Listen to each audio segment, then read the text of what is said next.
We begin in the United States, where President Donald Trump on Monday proposed getting rid of federal income taxes to boost disposable income to make America richer again. Speaking at the House Republican Members Conference, the commander-in-chief said America should be tariffing and taxing other nations to push forward its economic agenda. No income tax. The income tax came in 1913.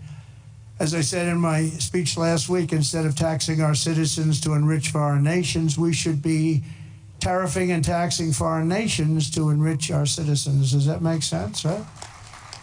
The president argued that China, India, and Brazil are among the countries that are benefiting at the expense of the American workforce. There's a tremendous tariff maker in India and Brazil and so many countries. And so we're not going to let that happen any longer, because we're going to put America first. Always put America first. That's what's going to happen. We're going to establish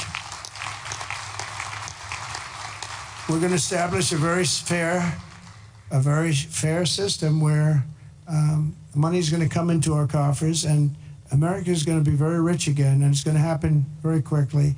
It's time for the United States to return to the system that made us richer and more powerful than ever before. Donald Trump also asserted that the United States was the wealthiest between the years of 1870 and 1913 because of a tariff-based economic system. He went on to highlight that America generated enormous revenue through import duties during these years. The Congress introduced the Revenue Act in 1913, which the president suggested harmed American citizens. States in 1870 to 1913, all tariffs, and that was the richest period in the history of the United States, relatively speaking. In other words, relatively.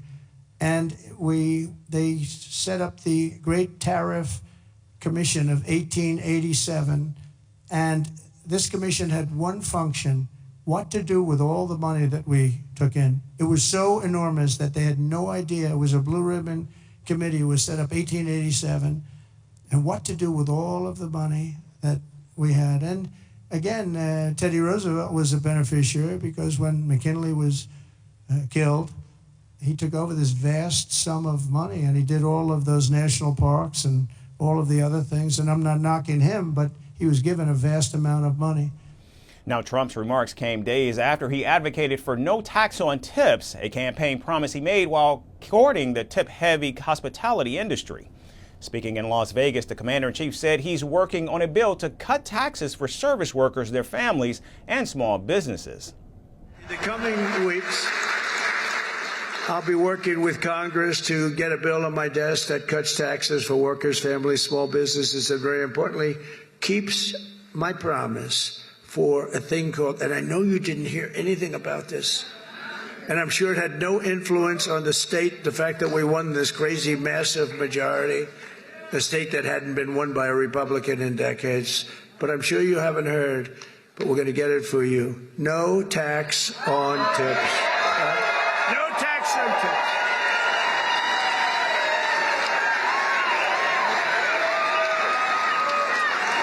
So if you're a restaurant worker, a server, a valet, a bellhop, a bartender, or one of my caddies, I go through caddies like candy. If I play badly, I always blame my caddy.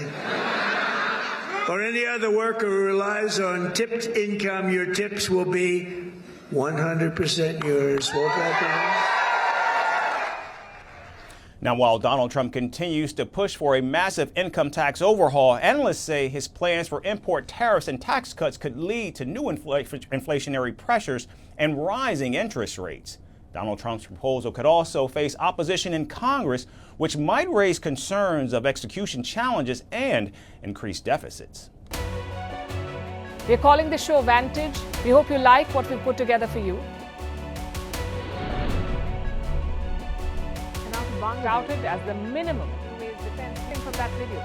India's neighbors were the first to send the special edition of Vantage live from the White House throughout the week. Yes, Hindu Mandir in we're on our way to Tel Aviv. City measure, but it's also the perfect way to drive. I don't think that Prime Minister of Bhutan, Sherin Tagwe. Welcome to 60% of the world's office. Prime Minister Modi did the iron. We were actually How are you doing? How do you like? It's been 1 year since that meeting. Iron bars separate you from the outside. Out the vote efforts Trump had, it says, and at $4.3 trillion. 4.3 300 billion by 2030. That's what we need to tackle climate change.